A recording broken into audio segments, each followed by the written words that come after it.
Welcome back to the channel. Last video में हमने multiple dosing ivy bolus की बात की थी। अब हम multiple dosing extra vascular route of administration के थ्रू दी जाने वाली ड्रग की बात करेंगे। ठीक है, एक्स्ट्रा वेस्कुलर यानी कि आईवी और इन्फ्यूजन के अलावा, आईवी बोलस और आईवी इन्फ्यूजन के अलावा जो ड्रग दी जा रही है एक्स्ट्रा वेस्कुलर रूट के थ्रू, इसमें अब ओरल आ सकते हैं, इंट्रामस्कुलर सबक्यूटेनियस ट्रांसडर्मल पैचेज आ रहे हैं, सिस्टमिक ड्रग डिलीवरी इसमें इंस्टेंटेनियस नहीं है। क्या होता है कि अब जो ड्रग दी जा रही है उसने पहले होना है एब्जॉर्ब, वो एब्जॉर्ब होगी और फिर बॉडी में एंटर होगी, यानी उसमें जो बायो अवेलेबिलिटी का फैक्टर है वो 1 से कम होगा।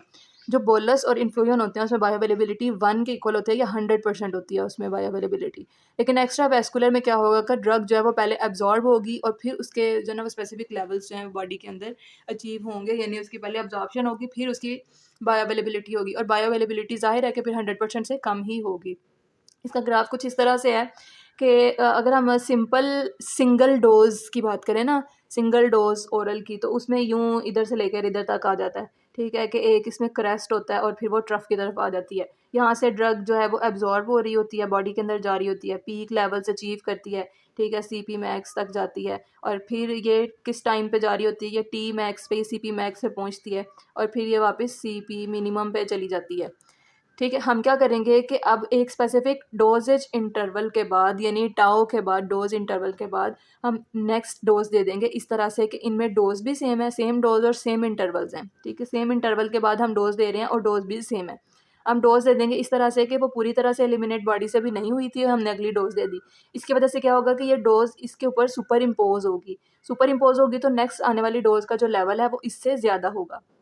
ठीक है, ऊपर तक आई, फिर उसी डोज इंटरवल के बाद हमने एक और डोज दे दी, तो क्या होगा कि आहिस्ता आहिस्ता हमारी ड्रग आ जाएगी, कुछ नंबर ऑफ डोजेस के बाद हमारी डोज या ड्रग आ जाएगी इन आवर थेराप्यूटिक रेंज। ठीक है, थेराप्यूटिक रेंज के अंदर आ गई है। अब ये जो लेवल है हम इसको मेंटेन कर सकते हैं जितना हमारा कोर्स होता है उस ड्रग का। जैसे एंटीबायोटिक है 3 दिन, 7 दिन, 14 दिन, जितने दिन हम उसको इस्तेमाल करवाना चाह रहे हैं depending upon the condition of the patient. ठीक है, तो अब ये हमारे पास जब स्टेडी स्टेट अचीव हो गया तो स्टेडी स्टेट में ये हमारे पास जो है वो CPSS मैक्सिमम लेवल है। ठीक है, CPSS मैक्सिमम होगा और ये नीचे को जा रही है तो ये CPSS मिनिमम होगा। ठीक है, तो ये पूरा डोज इंटरवल है यहाँ तक। तो ये CP मिनिमम कौन से टाइम पे CP मिनिमम है?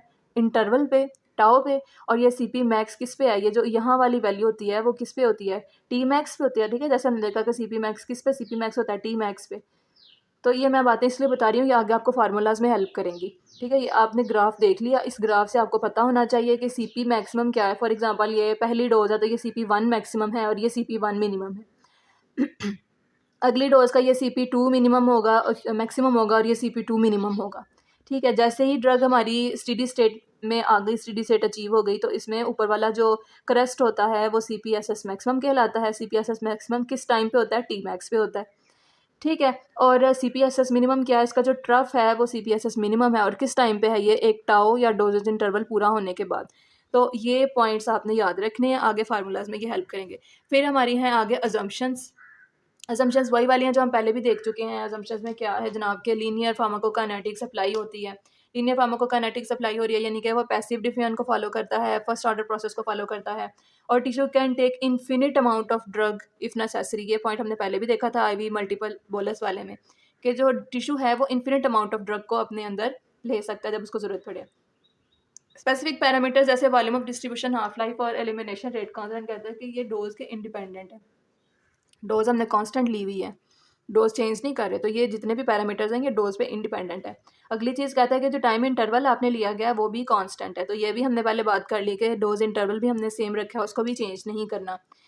ठीक है, और administered dose is equal at each successive, यानी कि हमने सेम डोज ली है, इक्वल डोजेस लेनी है हर सक्सेसिव जो इंटरवल है उसके बाद। फार्माकोकाइनेटिक पैरामीटर्स कौन कौन से हम देख रहे हैं यहाँ पे? हम amount of drug in the body देखेंगे, concentration of drug in plasma देखेंगे, कंसनट्रेशन जो मैक्सिमम ही आई है ये वाली CP मैक्स, और ये CP मिनिमम, ये वाला पॉइंट जो है।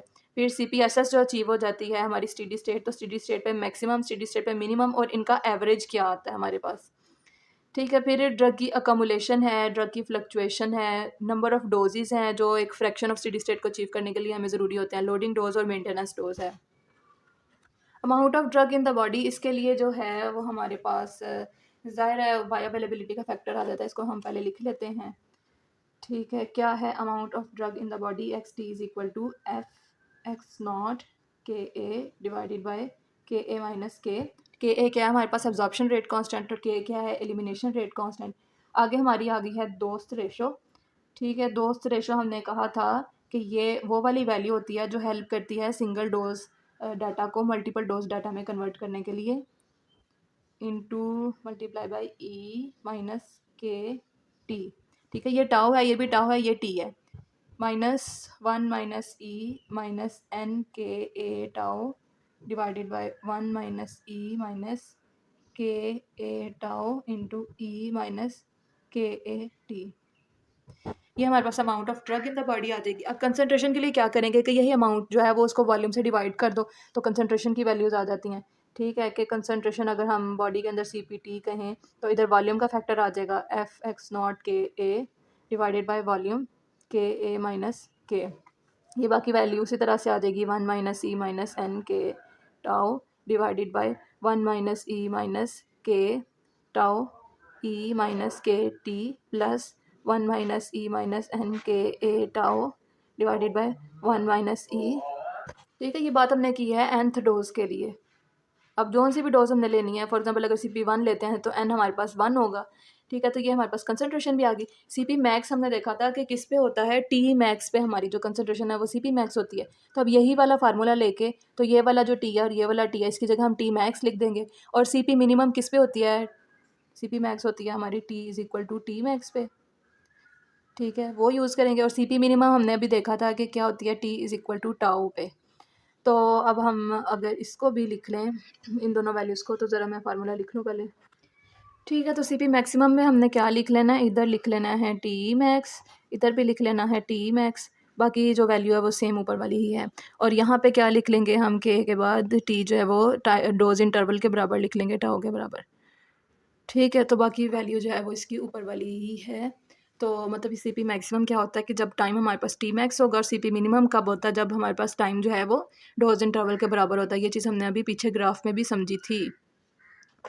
अब स्टेडी स्टेट के लिए क्या होता है, स्टेडी स्टेट के लिए ले लेते हैं हम n is equal to infinity. ठीक है, अब ये वाला जो फार्मूला है कंसंट्रेशन का, ये जो अभी हमने देखा कंसंट्रेशन का फार्मूला, ठीक है, इसमें n इन्फिनिटी ले लेते हैं। तो किसी चीज़ की पावर में अगर इन्फिनिटी हो तो क्या होता है कि वो चीज़ ज़ीरो के बराबर आ जाती है।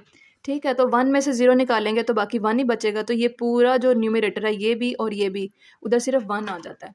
ठीक है, तो ये हमारा CPSS का फार्मूला बन जाता है। लिख लेते हैं हम इसको पहले। क्या बनता है हमारा formula, CPSS is equal to FX0 K A divided by V के ए माइनस के।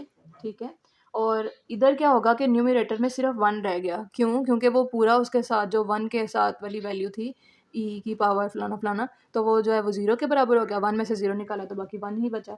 अब मैं यहाँ पे इसको डिराइव नहीं करा रही क्योंकि हमने तकरीबन सारे ही कर लिए हैं, तो अब तक आपको समझ आ गई होगी।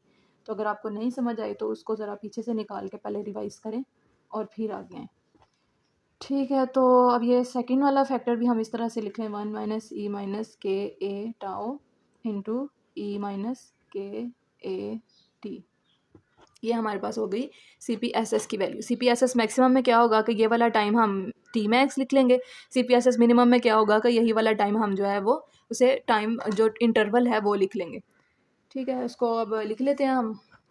ठीक है जनाब, तो क्या होगा, CPSS मैक्सिमम में हम यहाँ पे T मैक्स लिख लेंगे, T मैक्स। ठीक है, तो अगर हम स्पेसिफिकली CPSS का T मैक्स के ऊपर प्राइम लगा दें तो ज़रा उसको मज़ीद डिफ्रेंशिएट कर सकते हैं। ठीक है, तो मकसद हमारा वही है। और CPSS मिनिमम में हम टाइम की जगह जो है वो डोज इंटरवल यानी टाउ लगा दें।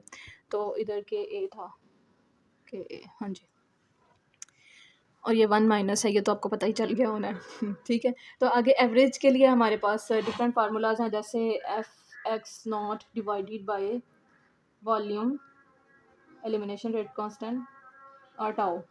ठीक है, इंटरवल जो है। उसके अलावा हम इसको लिख सकते हैं AUC 0 to infinity divided by tau. ठीक है, या इसी को ही हम कन्वर्ट कर लें, अगर ये AUC CPN/K लिख सकते हैं ना, तो बायो अवेलेबिलिटी का फैक्टर भी लिखना है और CPN की जगह उसने CP0 लिख दिया, CPN भी लिख लें, मर्जी आपकी, वही चीज़ है ना, कंसंट्रेशन ही है, K और टाउ।